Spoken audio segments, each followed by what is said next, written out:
August 9th, 2023, out here in Istanbul, Turkey. It's about 11:30 a.m. Somebody's still sleepy, but we're gonna catch a matinee. We're gonna go see Oppenheimer. Yesterday we dropped the Barbie movie review, so we're gonna watch Oppenheimer and give that review. It's 3 hours long, too long for a movie. I need coffee. Yeah, we need coffee. Definitely need some energy. About to hop on the bus on our way to Canyon Mall, where the movie theater is. All right, so I just got breaking news that I need to be worried about who? Not worried, but Cillian Murphy is the hottest person that ever lived.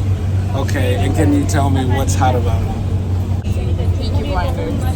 I don't know anything about Peaky Blinders. If you watch Peaky Blinders, now every time you see Cillian Murphy, you get wet.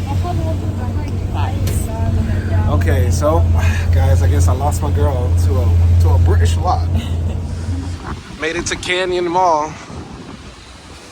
You ever seen this in a rotating elevator? Yeah. Futuristic. Picked up some Starbucks. Got to get caffeinated before we see this 3-hour movie. I will not fall asleep. Got to select your seats. Oh, it's so digital. So modern. Look at you, Turkey. You don't even have this in America. It's a bit close to the screen. I mean, last time we were in there, it wasn't that close. We're here at the Paraboo Cinema, and I'm going to see Oppenheimer, and she's going home. And the price for 2 people right now at the Paraboo Cinema. By the way, you go to Turkey and go to the movies, they give you this long receipt looking like a Bible scroll, and it was 350 Turkish lira of 2023. Divide that by 28 this year, and you'll get price in US dollars. Put your hand down, woman.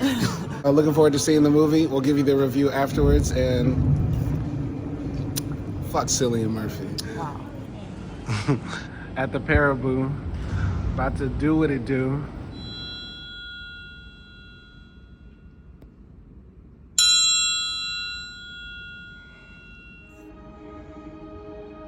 Words against its own gravity, balanced. Bitmesini bekleyemeyenler 10 dakika ara. So if you come to the movies in Turkey, they're gonna give you an intermission, about 10 minutes to break, use the bathroom or smoke a cigarette or buy food or something. For a 3-hour movie like Oppenheimer, this is very necessary. I was hella caffeinated, so I had to drain the vein.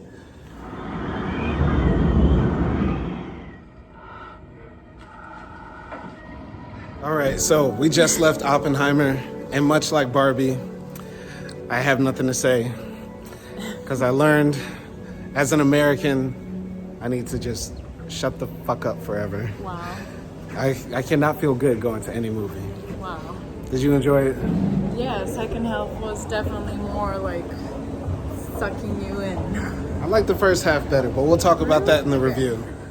All right, so we watched Oppenheimer today, and now we're just gonna give a quick review of the movie. But before we do that, we're gonna summarize it. The movie had an all-star cast. Cillian Rogers. Murphy. Cillian whatever. Who cares? I hate that guy.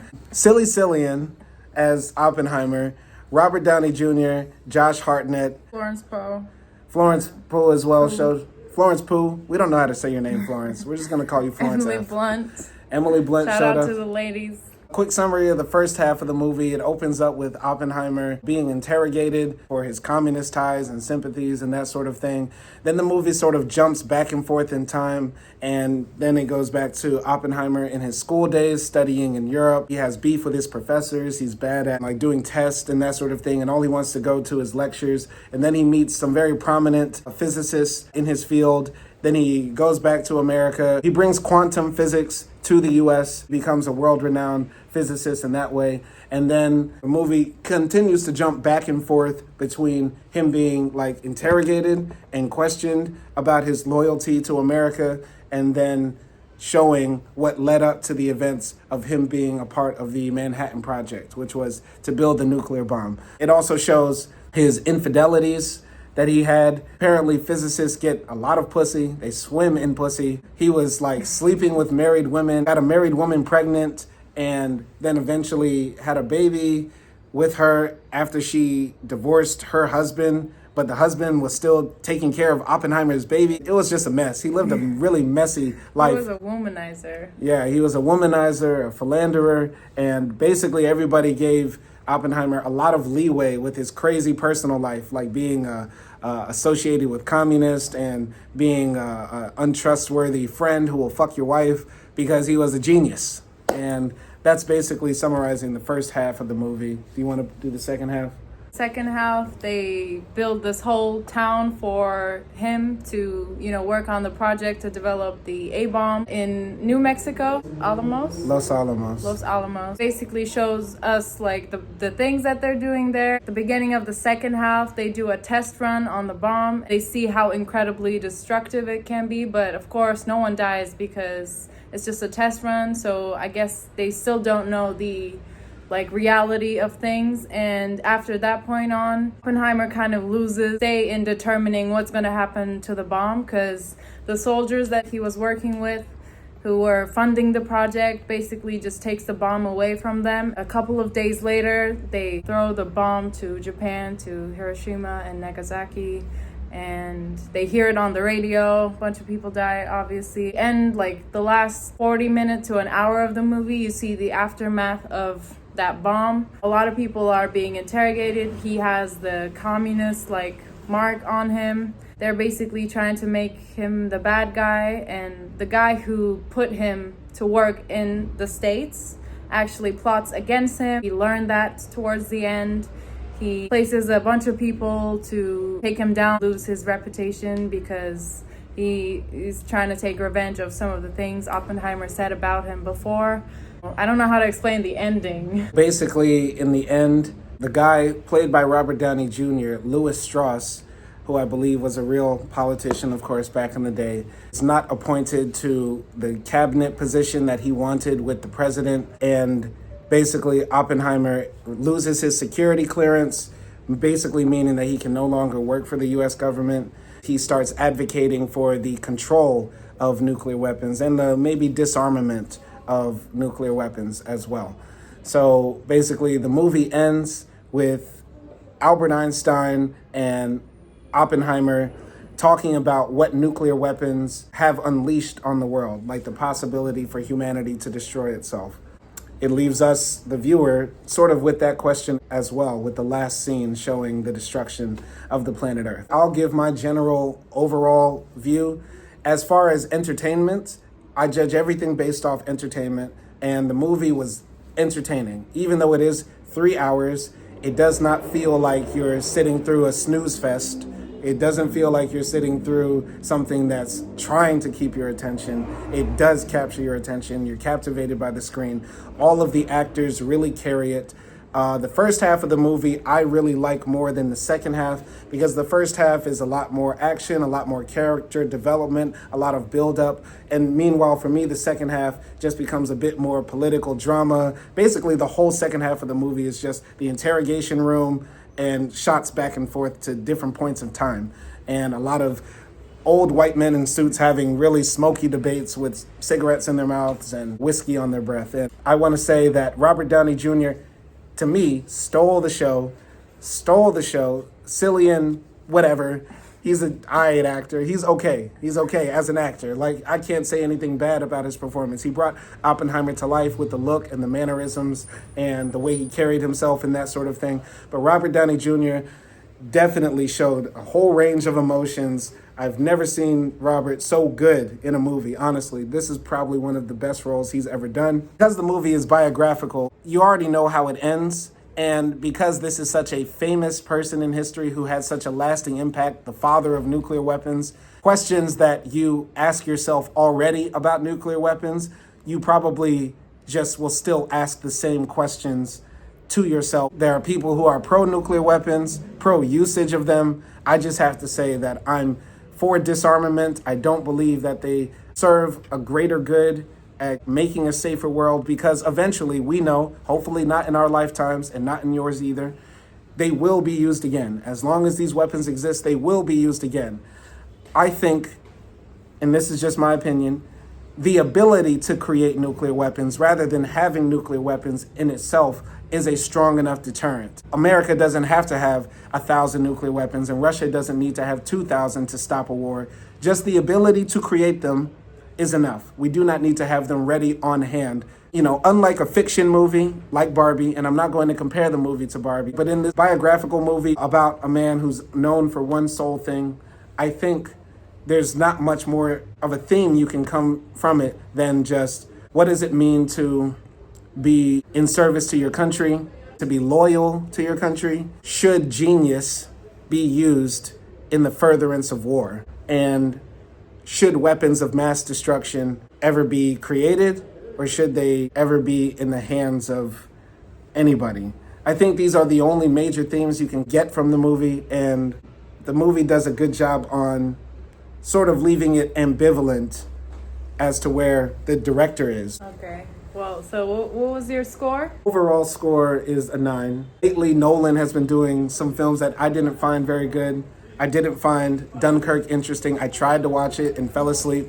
And Tenet was interesting and innovative, but it was hard to hear the dialogue because the music was so loud, and also the story was just a bit eh. Nolan showed out with his directing here because he did use sound to his advantage here.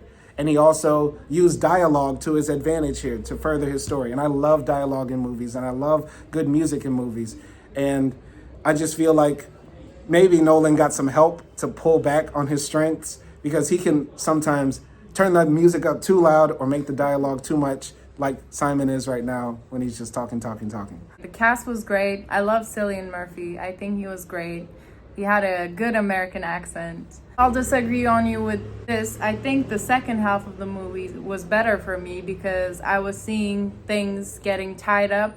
And I think it was also, for me, it was nice to see that change or realization that Oppenheimer was going through, because we know that he knew the potential of the harm that this bomb will cause, even before he started any project on this bomb. In my opinion, he was kind of in denial, and he was kind of making up excuses in his mind throughout the whole process, because he couldn't stop himself, his scientific self, from creating such a unique thing that has so much power. And at the end, it wasn't like he completely regretted his creation. It wasn't like that, but I guess he came to terms in how much harm it caused, and he was just trying to take back his mistakes at this point. I like that psychological kind of break, yes. Okay. I don't, not break, but yeah, I'll go for that because I can't remember my word. But yes, I like that second part because everything kind of tied up. I also like the first scene a lot because we see kind of into Oppenheimer's brain and visions. And I thought that was a very interesting hook to draw you into the movie. And I also told you this before, but I like that the beginning wasn't like this slow burn. It kind of got straight into the message in the movie, and that didn't tire me out at all. And like you said, it didn't feel like it was a 3-hour movie. It was pretty enjoyable on my end. And we did see it at 12 p.m., so we were awake with coffee in our hands. And I would suggest everyone watching it a bit early when you're high and energetic. Overall score is, I'll give it a 9 too. I pretty much enjoyed it. I like historical nonfiction movies a lot. Acting was good. Director was good. Whole sounds and visuals were good. I wasn't bored, or I wasn't gazing out. I just want to mention some things that I didn't like about the movie. And one of them is that I feel like they made the female characters annoying in a way. Oppenheimer's wife is just very erratic and emotional, and they make her seem out to be sort of like a villain towards Oppenheimer as well. I got the impression that this movie was painting all the men as very rational, very put together, these guys in suits, and then Oppenheimer's wife is yelling at him, throwing glass against the wall, telling him he needs to fight. She does have one good last scene at the end when she is dealing with the interrogator, but before then, I think Nolan sort of made her unlikable in a way. And also on top of that, another thing I didn't like about the movie is that Oppenheimer is famous for his quoting of the Bhagavad Gita, where he says, "I have become death, destroyer of worlds." And he said this during an interview on TV.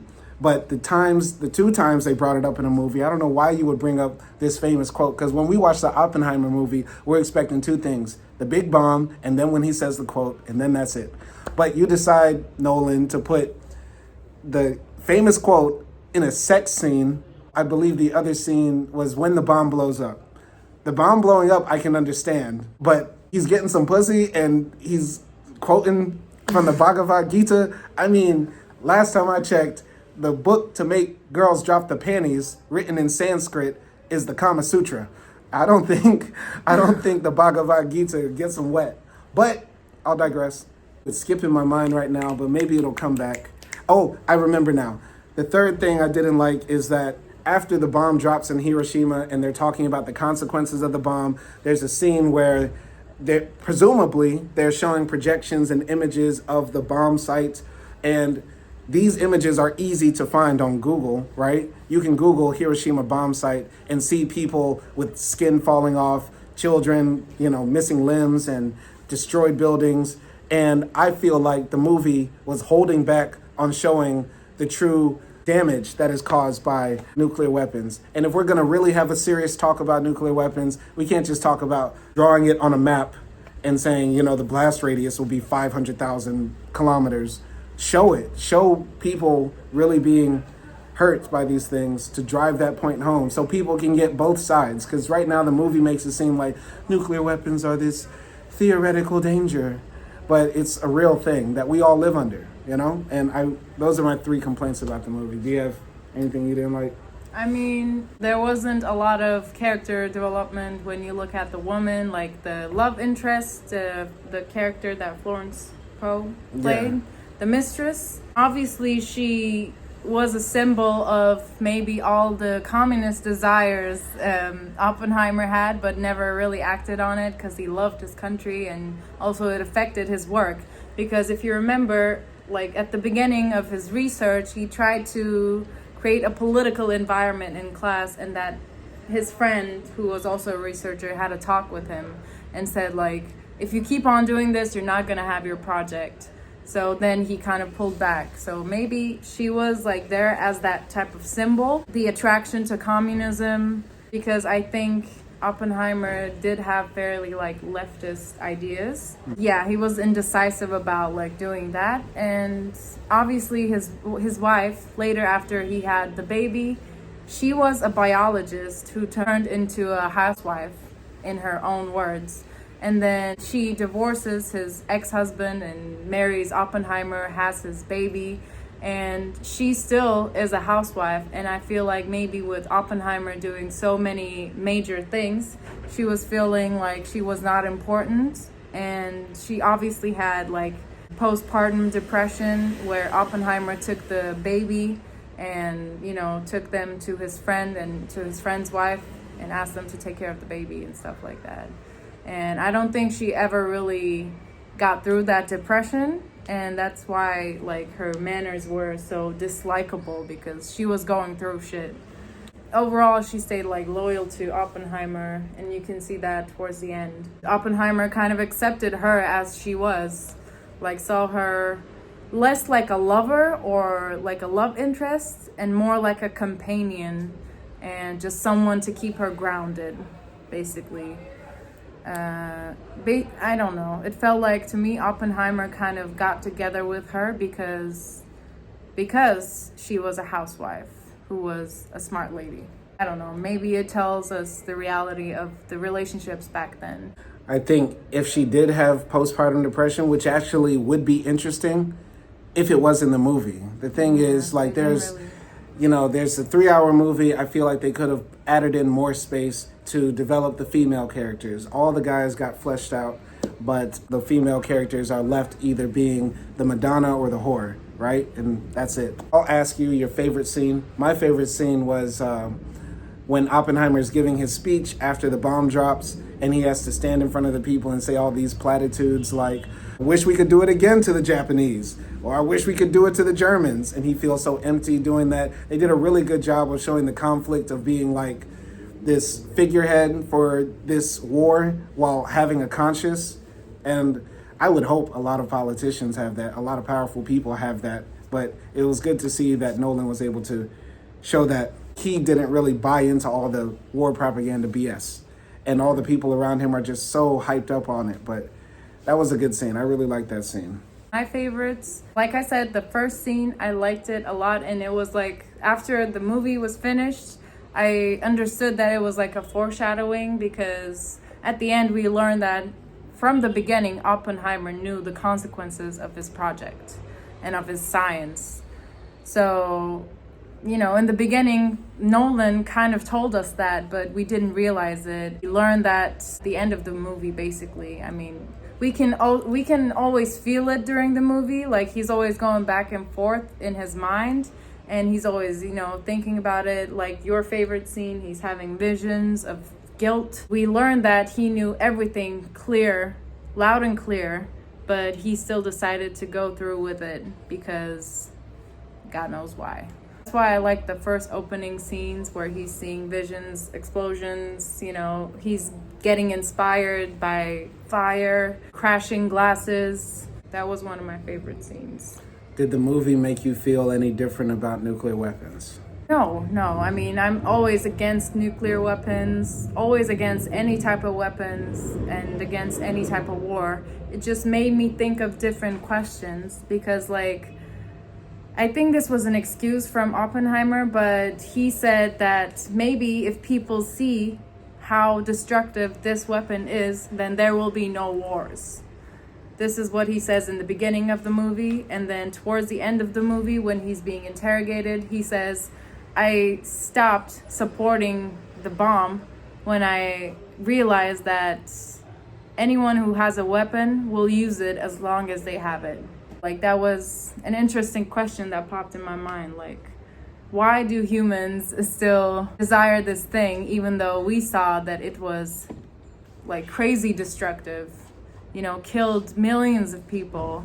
But even to this day with like Russia and, you know, Ukraine and stuff like that, we still think about it. We still think it's a possibility. How could this be after what happened in human history?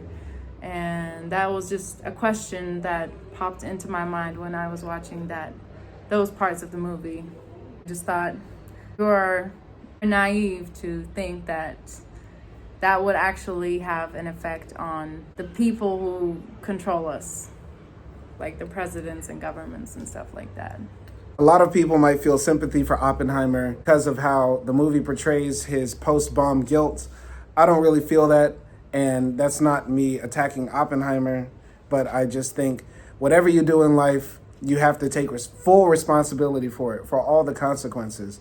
Like for anything I say, anything you say, anything I do, anything you do, whatever happens, you have to take full responsibility for it within reason. Especially, bless you, especially if I create something, right? Within reason. I guess people could argue Oppenheimer created the gun, but he didn't pull the trigger. That could be an argument people make. I would say with something so powerful like this, you did sort of create the gun and pull the trigger. You were working hand in hand with the US government. They did not lie to you about what it would be used for, and you submitted your expertise to make that happen. That's something you just have to be responsible for. Just claim it, own it, and move on. Yes, you can advocate for disarmament. You can advocate for people to reduce the amount of nuclear weapons. But if you are the literal creator of nuclear weapons, and you did it purposely knowing you were making a nuclear weapon to be used for one side, you cannot then say, I feel so guilty and bad about it. That's what I have to say. Yeah, I mean, it is a bit ironic in that sense. I did feel a little sympathy towards him throughout the movie, but I still think he knew what he was doing. He is also responsible for the destruction. If not all of it, then some of it. Stupid to just blame Oppenheimer or just blame Truman or whatever, like his name is. Mm-hmm. But yeah. Right. Anyway, overall good movie. I enjoyed it. I enjoyed it too. Yeah, All right. It was good. And this has been another movie review. We did Barbenheimer. We did it. Thank you. All right. See you.